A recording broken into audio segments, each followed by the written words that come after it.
I stood in the middle of the airport, my suitcase at my feet, the hum of 1,000 strangers buzzing around me like static. The fluorescent lights overhead flickered, casting harsh shadows on the polished floor, and the air smelled of stale coffee and jet fuel. My phone was dead, its screen black as my mood, and I was alone. Not just alone in the way you feel when you're in a crowd of people who don't know your name, but alone in the way that cuts deeper. When the people who are supposed to love you most leave you behind without a backward glance. My family, mother, my sister, my brother had walked away from me, their laughter echoing in my ears as they disappeared into the terminal, boarding passes in hand, leaving me stranded in Chicago O'Hare with nothing but a carry-on and a heart full of thorns. I was 28, the youngest of the Kane family, the one they always called too sensitive, too dramatic, the one they never took seriously. And now, they'd proven it. They'd left me here, in this sprawling, soulless airport, because I dared to speak up, dared to challenge the lies we'd all been living for years. It wasn't supposed to be like this. This trip was meant to be a celebration, a rare moment when the Kanes put aside their grudges and came together. We were flying to Paris, a dream I'd nurtured since I was a girl, sketching the Eiffel Tower in my notebooks while my mother scolded me for daydreaming. The plan was simple: a week in France, paid for by the trust fund Dad left us when he died 5 years ago. It was his final gift, or so I thought, a chance to mend what had been broken since he took his last breath. But the Kanes don't mend. We break. We bruise. We betray. And I should have known better than to believe this trip would be any different. The trouble started at breakfast, in the hotel near the airport. We'd spent the night there to catch our early flight, and I could feel the tension simmering as we sat around a wobbly table in the dining room. My mother, Evelyn, sat at the head, her silver hair pulled back tightly, her eyes scanning us like a judge. My sister, Lila, twirled her fork, her lips curled in that half-smirk she always wore when she knew she was about to win an argument. My brother, Ethan, was texting under the table, his face blank, as if he could detach himself from the family entirely. And me, I was the one who broke the silence. I brought up Dad's will, the one thing we never talked about, the one thing that hung over us like a guillotine. I asked why Mom had taken control of the trust fund, why she'd been doling out our shares like we were children begging for allowance. I asked why Lila got a new car last year while I was still scraping by, teaching art classes to kids who didn't care. I asked why Ethan's startup got a blank check while I couldn't afford a decent apartment. It wasn't just about the money. It was about fairness, about loyalty, about the way they looked at me like I was a nuisance, a liability. Mom's face hardened, her voice low and sharp. "You're ungrateful, Claire," she said, and Lila laughed, a sound like glass shattering. Ethan didn't even look up from his phone. I pushed back, my voice trembling, saying things I'd held in for years: how Dad would have wanted us to be equal, how he'd loved me just as much as them, how I deserved better than being the family's afterthought. That's when Mom stood, her chair scraping the floor, and said, "If you're so unhappy, maybe you don't belong on this trip." Lila smirked again, and Ethan finally glanced up, his eyes cold. They left the table, and I thought that was the end of it. I thought we'd board the plane together, awkward but intact, because that's what families do. But when I got to the gate, my boarding pass wouldn't scan. The agent frowned, tapped her keyboard, and said, "I'm sorry, ma'am. Your ticket's been canceled." Canceled. The word hit me like a slap. I looked around, frantic, searching for Mom's silver hair, Lila's smug grin, Ethan's hunched shoulders. They were gone. They'd boarded without me, left me behind like I was nothing. My chest tightened, my breath shallow. As the realization sank in, they'd done this on purpose. This was their punishment for my questions. My defiance. They'd abandoned me. Not just at the airport, but in every way that mattered. I wandered to a quiet corner of the terminal, my suitcase dragging behind me like a dead weight. I plugged my phone into a charging station, my hands shaking as I powered it on. Notifications flooded the screen texts from Mom. Lila. Ethan. Not apologies. Not explanations. But accusations. You always make everything about you. Mom wrote. Maybe this will teach you to be grateful. Lila added. Ethan's was the worst. You're not worth the drama. Claire. I stared at those words, each one a knife twisting deeper. And then something in me snapped, not broke, but snapped, like a wire pulled too tight. I wasn't going to cry. I wasn't going to beg. I was done being their punching bag. I opened my banking app, the one linked to the family trust. Dad had made me a co-signer years ago, a detail Mom conveniently forgot when she started controlling the funds. I had access, limited but real, and I'd never used it. Not until now. My fingers moved before my brain could catch up, logging into the account, freezing their cards. Mom's, Lila's, Ethan's. Every credit card, every debit card, every line of credit tied to the trust. I didn't drain the account. I wasn't a thief. But I made sure they'd feel the sting, just like I did. Then I did something I never thought I'd have the guts to do. I booked myself a first-class ticket to Paris on the next flight out. Not their flight. Not their terms. Mine. As I waited at the gate, a strange calm settled over me. The anger was still there, burning low, but it was mixed with something new resolve. I wasn't just running away. I was taking back what was mine, piece by piece. Paris wasn't just a destination anymore. It was a battlefield. I'd find them there, confront them, make them see me. And if they wouldn't, I'd make sure they regretted it. The boarding call echoed through the terminal, and I stood, my chin high, my heart pounding. This was my story now, and I was writing the ending. The first-class cabin was a world apart from the cramped economy seats I'd grown used to. The seats were wide, plush, almost like armchairs, with enough legroom to stretch out fully. A flight attendant offered me a glass of champagne before takeoff, her smile warm, unaware of the storm raging inside me. I took the glass, the bubbles fizzing against my lips, and stared out the window as Chicago's skyline shrank below. The plane climbed into the night, and I felt a strange mix of triumph and dread. I'd done something bold, something they'd never expect from quiet, predictable Claire. But what came next?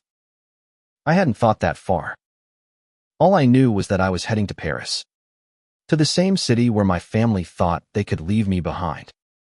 They were wrong. I pulled out my sketchbook, a habit from years of turning chaos into art.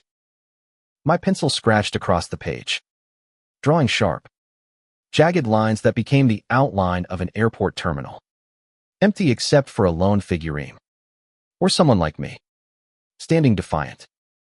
Art had always been my escape, the one place where I could control the narrative. Growing up, I'd sketched to drown out Mom's lectures, Lila's taunts, Ethan's indifference. Dad was the only one who ever saw my drawings, who'd sit beside me and ask what they meant. You've got a fire in you, Claire, he'd say, his voice soft but sure. Don't let them put it out. He was gone now, but his words lingered, fueling the fire I felt now. The trust fund wasn't just money. It was Dad's legacy, his attempt to keep us together after he was gone. He'd been the glue, the one who mediated our fights, who made us laugh, who reminded us we were family. When he died, that glue dissolved, and all that was left were sharp edges. Mom took charge, as she always did. turning the trust into her weapon. She'd give Lila whatever she wanted: a car, a vacation, a new wardrobe, because Lila knew how to charm, to manipulate. Ethan got his share because he was the son, the one Mom saw as Dad's true heir. Me, I got scraps. Just enough to keep me quiet. Never enough to feel equal. I'd accepted it for too long, believing I didn't deserve more. But abandoning me at the airport, that was a line they shouldn't have crossed. I sipped the champagne, letting its warmth spread through me. The cabin was quiet. The other passengers absorbed in their own worlds, businessmen typing on laptops, a couple whispering over a shared meal. I envied their calm, their certainty. My phone buzzed, now fully charged, and I ignored the new messages from my family. I didn't need to read them to know what they'd say. Instead, I opened the banking app again, checking the frozen accounts. Their cards were useless now, at least until they contacted the bank and begged for access. I pictured them in Paris, trying to check into their fancy hotel. Their cards declined, their faces flushed with embarrassment. The thought brought a bitter smile to my lips. But revenge, I was learning, wasn't as sweet as I'd imagined.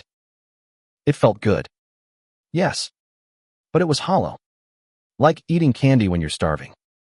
What I really wanted wasn't just to hurt them, it was to make them see me, to understand the pain they'd caused. I wanted Mom to admit she'd favored Lila and Ethan, to acknowledge the years of neglect. I wanted Lila to drop her smug superiority, to face the sister she'd dismissed. I wanted Ethan to look me in the eye, not through a screen, and say something real. But wanting those things felt like chasing a mirage. The Canes didn't apologize. They doubled down. Always. The flight attendant returned, offering a menu for dinner. I chose something extravagant: filet mignon, truffle risotto, because why not? I was in first class, living a life they'd never thought I deserved. As I ate, I thought about Paris, about what I'd do when I landed. They'd be at the hotel by now, probably furious, plotting how to spin this against me. I could picture Mom's tight-lipped rage, Lila's dramatic tantrum, Ethan's silent judgment. But I wasn't the same Claire they'd left behind. I'd spent years swallowing my anger, smoothing over their slights, pretending we were a family. No more. I flipped to a new page in my sketchbook, drawing the Seine, its banks lined with lights.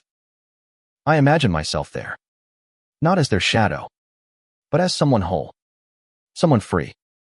The idea scared me as much as it thrilled me. Freedom meant letting go, not just of their approval, but of the hope that they'd change. Could I do that? Could I walk away from the only family I had, even if they'd already walked away from me? The plane hummed around me, carrying me closer to an answer I wasn't sure I was ready to find. By the time we began our descent into Charles de Gaulle, my sketchbook was filled with fragments, angry lines, soft curves, a woman standing alone but unafraid. I packed it away, my resolve hardening.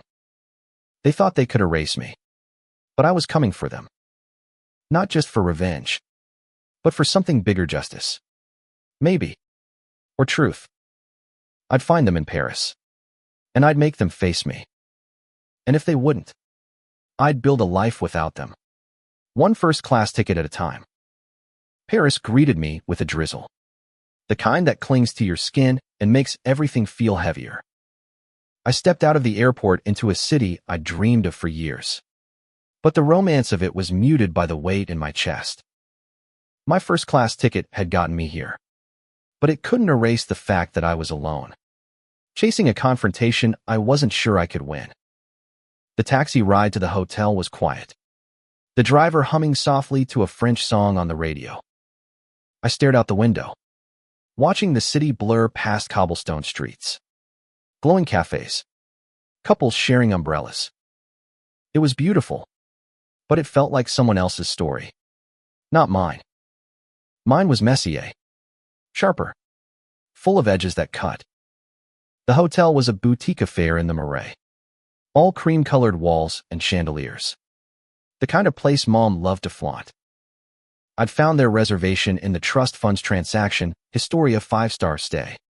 Naturally, because the Canes never did anything halfway. I checked in under my own name, using my own card, not the trust's. The receptionist handed me a key to a room on a different floor from theirs. I didn't want to be too close. Not yet. I needed time to plan, to breathe, to figure out how to face them without crumbling.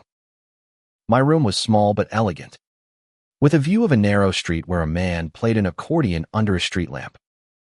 I dropped my suitcase and sat on the bed, my hands trembling. I hadn't expected the loneliness to hit so hard. In Chicago, I'd been fueled by anger, by the rush of taking control. But here, in this quiet room, the reality sank in. I was in Paris, alone, because my family had chosen to leave me behind. I opened my phone, the screen lighting up with more messages. Mom, you're being childish. Claire, fix this. Lila, nice stunt. But you're only hurting yourself. Ethan, nothing. His silence was worse than their words, a reminder of how little I mattered to him.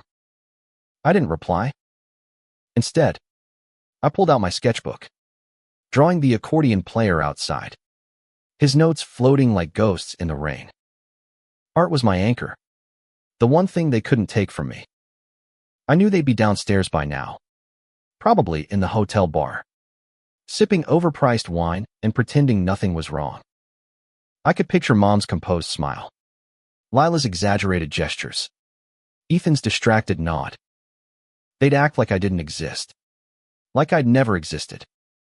But I wasn't invisible. Not anymore. I showered, changed into a black dress I'd packed on a whim, and put on lipstick the color of blood. It was armor, a way to feel stronger than I was. Then I headed to the bar.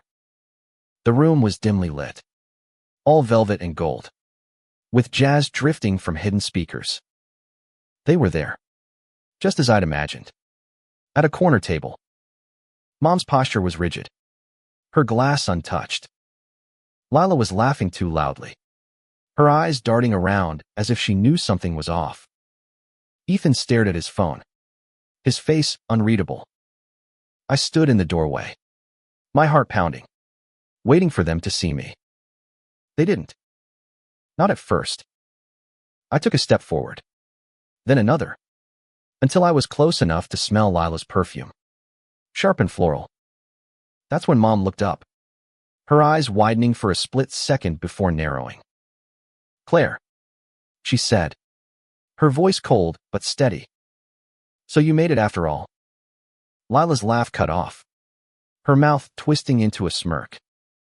Ethan glanced up, then back at his phone, like I was an inconvenience. I forced a smile, my voice softer than I felt. Did you think I wouldn't? I said. The words hung in the air, heavy with everything unsaid.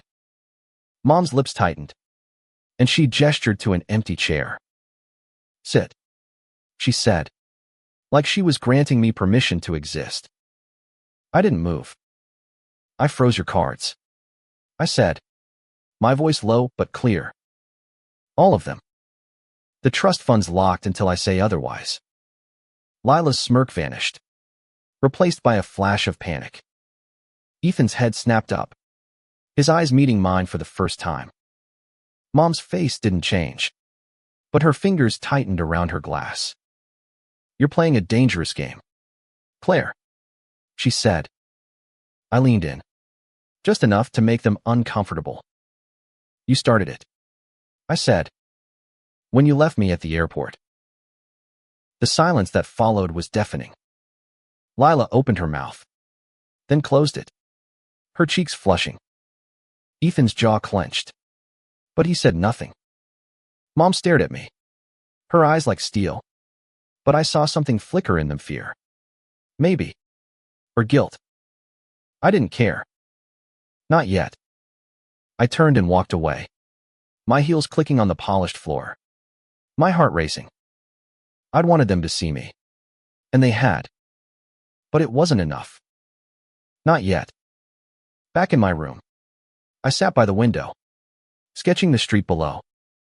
The accordion player was gone, but the rain still fell, soft and relentless. I thought about Dad, about how he'd believed in me, how he'd seen the fire they tried to smother. This wasn't just about revenge anymore. It was about proving him right, about showing myself I was more than their afterthought. Paris was my chance, and I wasn't going to waste it. The next morning, Paris woke under a gray sky, the kind that makes you feel like the world is holding its breath. I stood at my window, coffee in hand, watching the city stir bakers hauling flour sacks, tourists snapping photos, a street vendor arranging flowers. It was beautiful, but it felt distant, like a painting I could admire but not touch. My family was out there somewhere, probably scrambling to fix their finances, cursing my name. The thought should have made me smile, but it didn't. Revenge was a fire that warmed you only until it burned out, and I was already feeling the chill. I wanted more than their anger. I wanted them to understand. I spent the day wandering the Marais, my sketchbook tucked under my arm. The narrow streets were alive with color pastel storefronts, ivy-covered walls, the glint of wet cobblestones. I stopped at a cafe, ordering a croissant and another coffee, sketching the people around me. There was a couple arguing in hushed tones, a woman reading alone, a man feeding crumbs to pigeons. Ordinary lives, untouched by the kind of betrayal that had brought me here. I envied them, but I also felt a spark of something new: freedom. For the first time, I was in Paris on my terms, not theirs. My phone buzzed, pulling me back. It was Lila, her text sharp and desperate. "You need to unfreeze the cards. Claire." "This isn't funny." I didn't respond. Let her sweat. I knew they weren't destitute. Mom always had cash stashed somewhere, and Ethan probably had a secret account, but the inconvenience would sting. I finished my coffee and walked to the Seine, its waters gray and restless under the drizzle. I sketched the river, the bridges, the way the city seemed to lean into itself. Dad used to say Paris was a place for dreamers, and I'd always thought he meant me. Now, I wasn't so sure. Maybe he'd been a dreamer too, trapped in a family that didn't understand him either. By afternoon, I found myself at Notre Dame, its spire gone, but its presence still commanding.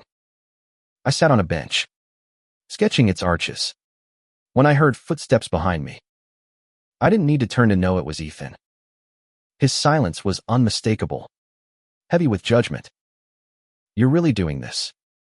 he said, his voice low, almost a growl. I kept sketching, my pencil steady. "You left me at the airport," I said, not looking up. "What did you expect?" He sat beside me, uninvited, his cologne sharp in the damp air. "I didn't think you had it in you," he said. There was no apology, just a grudging respect, like I'd finally done something worth noticing. I turned to him, my eyes meeting his. He looked tired, his jaw stubbled, his usual polish fraying. "Why'd you do it?" I asked. "Why'd you all just walk away?" He shrugged, looking at the cathedral instead of me. "You pushed too hard, Claire. You always do. Mom said you needed a lesson."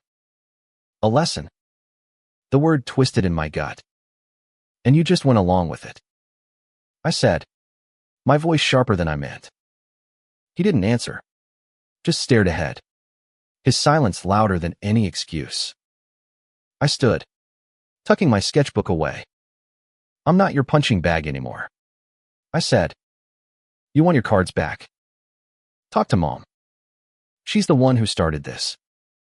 I walked away, my heart pounding, not because I was afraid, But because I wasn't, for the first time, I felt like I could stand up to them and not break. Ethan didn't follow, and I didn't look back. That evening, I returned to the hotel, my sketchbook heavier with new drawings. Notre Dame. The Seine. A woman who looked like me, but stronger. I was about to head to my room when I saw Mom in the lobby. Her face pale, her eyes scanning the crowd. She spotted me, and for a moment, I thought she'd approach, maybe apologize. Instead, she turned away, her shoulders stiff, and disappeared into the elevator. It hurt more than I expected, a fresh wound on top of old scars. But it also clarified something. Mom wasn't going to change. Not without a fight. I went to the hotel bar again, ordering a glass of wine I couldn't really afford. The bartender, a kind-eyed man with a thick accent, asked if I was okay. I nodded, but my throat tightened. I wasn't okay. Not yet. But I was getting there. I sipped my wine, sketching the bar's warm glow, the clink of glasses, the murmur of strangers. Paris was teaching me something, maybe not forgiveness. Not yet. But resilience. I'd face them again tomorrow. And the day after that. Until they saw me. And if they never did, I'd find a way to see myself. The next day, I woke to sunlight filtering through my curtains, painting the room in soft gold. Paris felt different today. Less like a battlefield and more like a puzzle I was starting to piece together. I dressed in jeans and a sweater, my sketchbook tucked into my bag, and headed out to explore. I wasn't running from my family anymore, but I wasn't chasing them either. Today was about me, about finding something in this city that felt like mine. I wandered to Montmartre, its steep streets winding up to the Sacré-Cœur, where artists set up easels and tourists snapped photos. I bought a crepe from a street vendor, the Nutella warm and sweet, and sat on a bench, sketching the basilica's white dome against the sky. My phone stayed quiet. A small mercy. I knew they were still in the hotel, probably plotting their next move. Mom would be calling the bank. Lila would be whining. Ethan would be brooding. But for now, I let them fade, focusing on the city around me. I walked to a small gallery nearby, its walls lined with paintings that felt alive, vibrant oils, stark charcoals, abstracts that seemed to pulse with emotion. I lingered in front of a piece that reminded me of Dad, all warm colors and soft edges, like a memory you want to hold on to forever. The gallery owner, a woman with silver-streaked hair and kind eyes, noticed my interest. "You're an artist," she said. Not a question. I nodded, shy but proud, and showed her my sketchbook. She flipped through it, her fingers careful, her smile growing. "You have a voice," she said. Raw, but strong. No one had ever said that about my work. Not like that. Not Mom, who called my art a hobby. Or Lila, who laughed at my doodles. Or even Ethan, who never bothered to look. The woman handed me her card. Marie, Gallery Lumiere, and said, "Come back tomorrow. Bring more." I left the gallery feeling lighter, like I'd found a piece of myself I hadn't known was missing. But Paris wasn't done testing me. As I walked back toward the hotel, I saw Lila across the street, her blonde hair catching the light. She was alone, her arms crossed, her face pinched with frustration. I could have kept walking, but something made me stop. I crossed the street, my heart steady, and called her name. She turned, her eyes narrowing, but she didn't run. "What do you want?" "Claire," she said, her voice sharp but brittle. I didn't flinch. "I want to know why," I said. "Why you all thought it was okay to leave me behind." She laughed, but it was hollow, her eyes darting away. "You're so dramatic," she said. "It was just a lesson. You were being impossible." I stepped closer, forcing her to look at me. A lesson, I said. You canceled my ticket. You left me stranded. That's not a lesson, Lila. That's cruelty. Her smirk faltered, and for a moment, I saw something flicker in her eyes. Guilt. Maybe. Or shame. But then she shrugged, her mask back in place. You froze our cards, she said. You're no saint. I nodded, owning it. I'm not, I said. But I'm done being invisible. She didn't have a comeback for that. She just stared at me, her lips tight, then turned and walked away. I watched her go, feeling a strange mix of anger and pity. Lila was my sister, but she was also a stranger, someone who'd chosen Mom's side over mine every time. I didn't know if I could forgive her, but I knew I couldn't keep hating her. It was too heavy, too exhausting. Back at the hotel, I found a note slipped under my door. It was from Mom, her handwriting sharp and precise. Meet me at the cafe across the street. 8 p.m. We need to talk. My stomach twisted, but I wasn't surprised. Mom didn't back down, and neither would I. I spent the afternoon sketching, preparing myself. I drew the cafe, imagining our conversation, the words I'd been too afraid to say for years. When 8 p.m. came, I walked across the street, my head high, my heart steady. Mom was already there, sitting at a corner table, her posture perfect, her eyes cold. She didn't smile as I sat down, but she didn't look away either. You've made your point, she said, her voice like ice. Now unfreeze the accounts. I leaned back, studying her. She looked older in the cafe's soft light, her face lined with something that wasn't just anger, fear. Maybe. Or regret. Not yet, I said. Not until you tell me why you've treated me like I don't matter. Her eyes widened, just for a second, before she regained control. You're exaggerating, she said. You've always been loved. But her voice cracked, just enough to tell me she knew it wasn't true. I didn't push. Not yet. I just sat there, letting the silence grow, letting her feel the weight of it. For the first time, I wasn't the one breaking. The cafe's air was thick with the scent of espresso and warm bread. But the tension between Mom and me was thicker. She sat across from me, her hands folded tightly, her eyes fixed on mine like she could will me into submission. I didn't look away. For years, I ducked my head, softened my voice, tried to be the daughter she wanted, quiet, compliant, invisible. But that Claire was gone, left behind in Chicago along with their boarding passes. I sipped my coffee, letting the silence stretch, waiting for her to speak first. She didn't disappoint.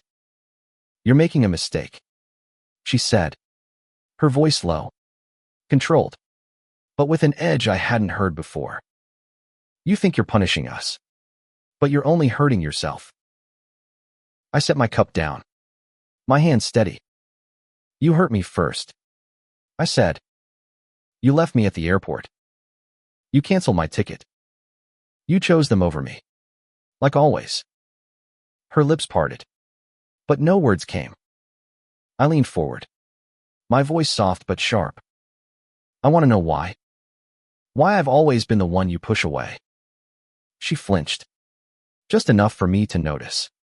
And for a moment, I thought I saw something break in her eyes. But then her face hardened again, and she said, You're too much like your father. Always questioning, always stirring things up. It's exhausting.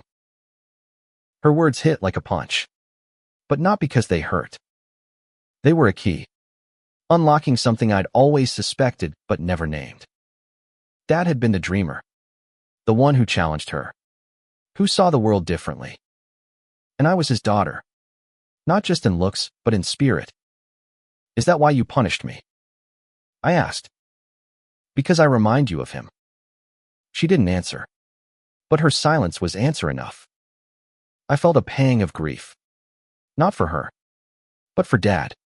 For the man who'd loved us all despite our flaws. I stood, my chair scraping softly. I'm not unfreezing the accounts until we're done here. I said. Not until you admit what you've done. I walked out, leaving her at the table, her face a mask of shock and anger. The night air was cool, the streets alive with laughter and music. I walked along the Seine, my sketchbook heavy in my bag, my heart heavier still. I didn't know if I'd won or lost, but I knew I'd finally spoken my truth. The next morning, I returned to Galerie Lumiere, as Marie had asked. She greeted me warmly, her eyes lighting up as I showed her my new sketches. The Seine, Notre Dame, the accordion player. These are alive, she said, her voice full of wonder. You should exhibit them. I laughed, thinking she was joking, but her face was serious. I mean it, she said. A small show? Here. Next month. You have something to say? My breath caught. An exhibition. Me. The idea was thrilling. Terrifying. Everything I'd ever wanted but never dared to dream. I nodded. My voice caught in my throat, and promised to return with more work. As I left the gallery, my phone buzzed. It was Ethan, asking to meet at a park near the hotel. I almost ignored it, but curiosity won out. I found him on a bench, his phone nowhere in sight, his hands restless. He looked up as I approached, his eyes tired but clearer than before. I didn't want to leave you, he said. No preamble, no excuses. Mom said it was the only way to make you stop. I sat beside him, not too close, waiting. I should have said no. He continued. I'm sorry. It was the first apology I'd gotten, and it hit harder than I expected. Ethan, the brother who'd always been a wall, was letting me in. Just a crack. Why didn't you? I asked. He shrugged, his eyes on the ground. It's easier to go along with her. Always has been. I nodded, understanding more than I wanted to. Ethan wasn't cruel, just weak, caught in Mom's orbit like the rest of us. I'm not unfreezing the cards yet, I said. He nodded, like he'd expected it. Fair, he said, and for the first time, I felt like he saw me, not as a nuisance, but as a sister. We sat in silence, watching kids chase pigeons, their laughter cutting through the air. I wanted to forgive him, but it wasn't that simple. Forgiveness wasn't a switch I could flip. It was a road, and I was just starting to walk it. Come to the gallery tomorrow, I said, surprising myself. I'm showing my work. His eyebrows rose, but he nodded. Okay, he said. I'll be there.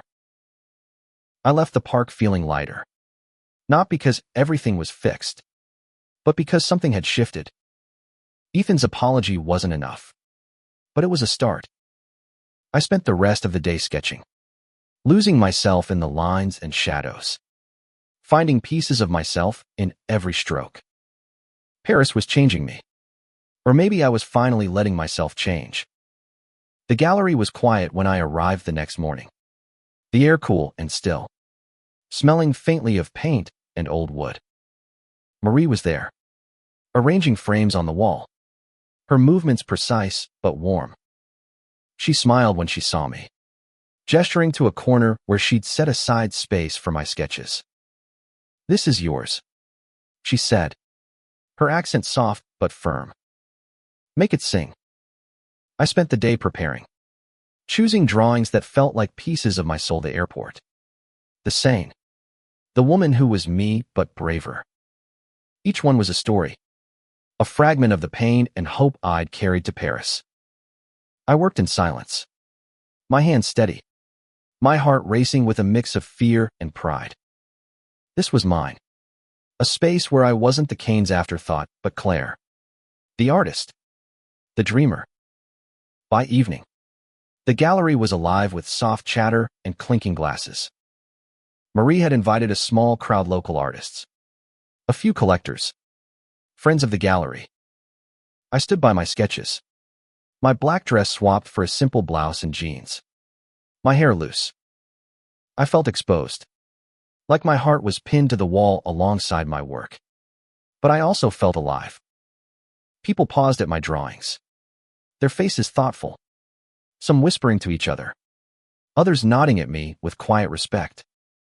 Marie stayed close, introducing me, her pride in me a warmth I hadn't felt in years. Then I saw Ethan. He stood in the doorway, his jacket rumpled, his eyes scanning the room until they found me. He didn't smile, but he came over, his steps hesitant. "These are good," he said, looking at my sketches, his voice low but genuine. "Really good." I waited for the but, the jab, the dismissal, but it didn't come. Instead, he lingered, studying the drawing of the airport, the lone figure in the center. "Is that you?" he asked. I nodded, my throat tight.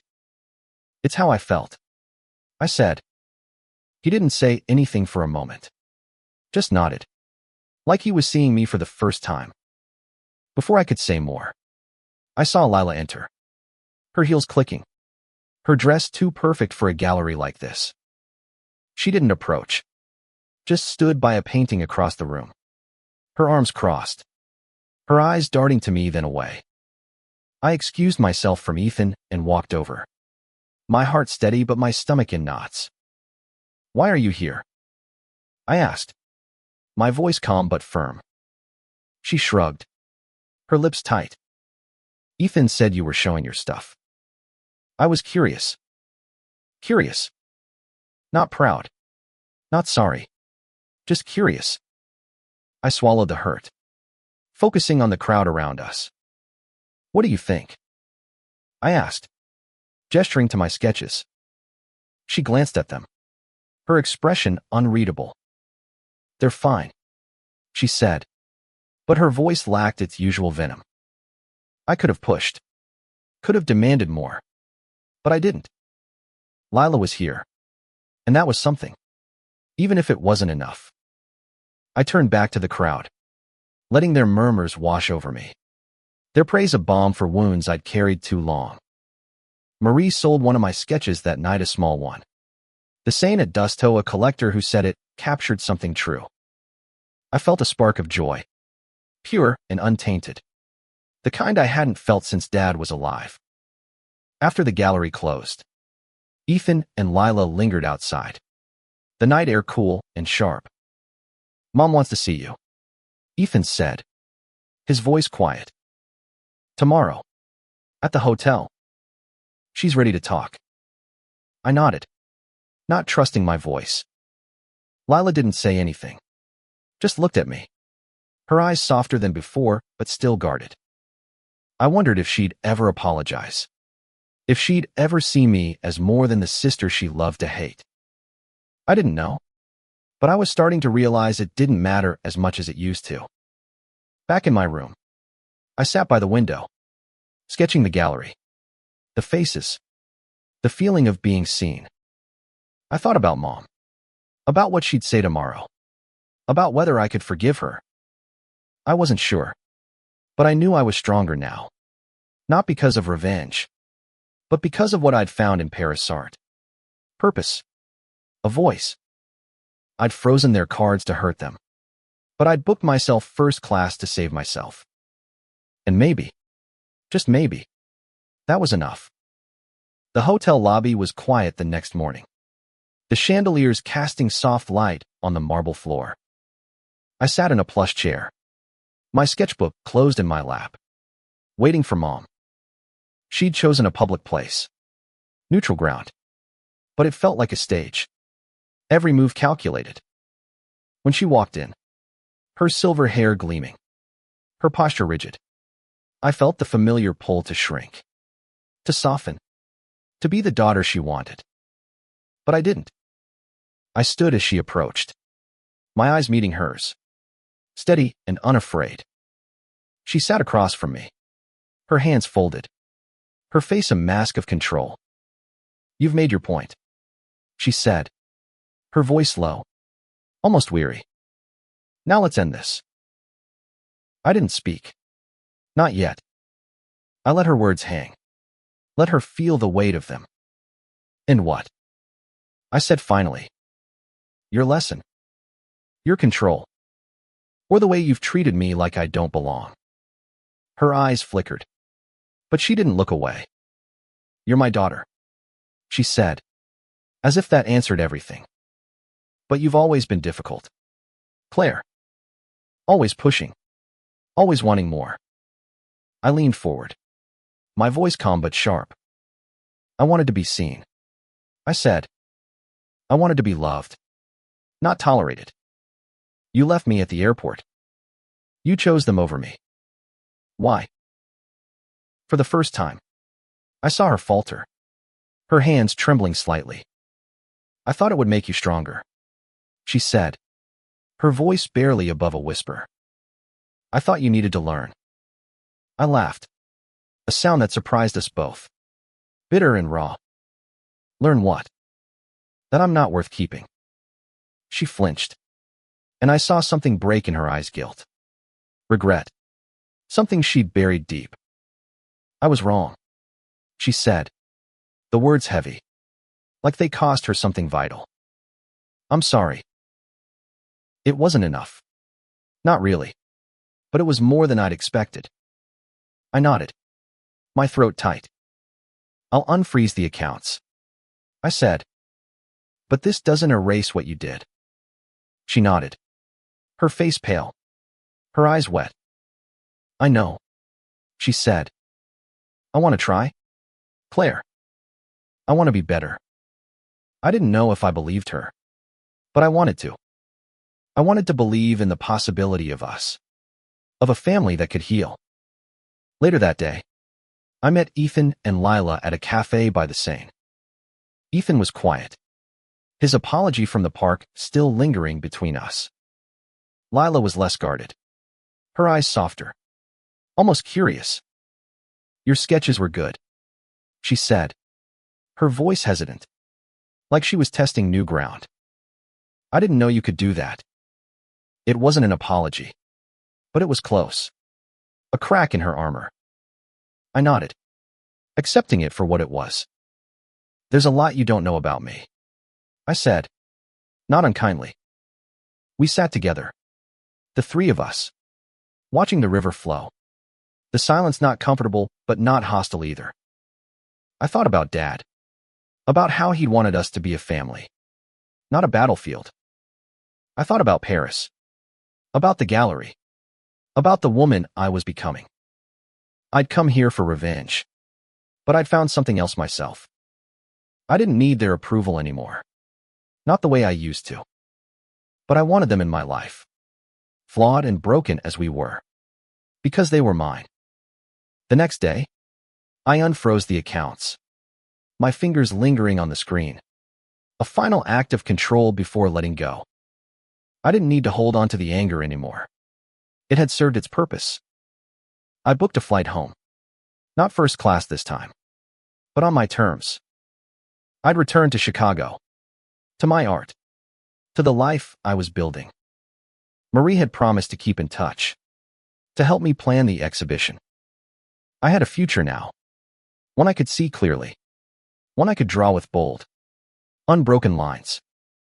As I boarded the plane, I looked back at Paris, its lights fading below. My family was still there, staying a few more days, maybe trying to find their own way forward. I didn't know if we'd ever be whole, but we were trying, and that was enough for now.